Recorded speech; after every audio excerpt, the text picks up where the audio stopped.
সামিনুর ইসলাম সামিনুর, আপনি লিখেছেন, স্বামী যদি স্ত্রীকে মেসেজে তালাক দেন এবং মেসেজটা স্ত্রী দেখার আগে যদি ডিলিট করে ফেলেন, তাহলে কি স্ত্রী তালাক হয়ে যাবে? ভাই সামিনুর ইসলাম, আপনার প্রশ্নের উত্তর হলো যে মৌখিক বা লিখিত যে কোনো ভাবে তালাক দিলে কিন্তু তালাক হয়ে যায়। অর্থাৎ যে কথা আপনি মুখে উচ্চারণ করলে তালাক হবে, ওটা আপনি লিখে দেন, লিখে পাঠান বা লিখে দেন, তাহলে কিন্তু তালাক হয়ে যায়। আপনি চিঠির মাধ্যমে লিখে পাঠালেন অথবা মোবাইলে SMS পাঠালেন স্ত্রীকে, তাতে মুখে তালাক দিলে যেরকম হয়, এই পাঠানোর মাধ্যমেও তালাক হয়ে যাবে।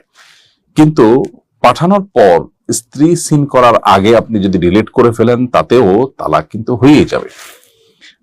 অর্থাৎ স্ত্রী জানলো কি জানলো না, বা স্ত্রী দেখলো কি দেখলো না, সেটা গুরুত্বপূর্ণ নয়, আপনি তালাক দিয়েছেন কিনা সেটা গুরুত্বপূর্ণ। আপনি যদি তালাক দিয়ে থাকেন, তাহলে সেক্ষেত্রে তালাক পতিত হয়ে যাবে। এমনকি যদি সেটা সিন করার আগে ডিলিটও করে ফেলা হয়, খুবই স্পর্শকাতর বিষয়। এই জন্য তালাকের কথা বলবার কিংবা তালাকের কথা লিখে পাঠাবার আগে আমাদেরকে বারবার ভাবতে হবে, সতর্ক থাকতে হবে।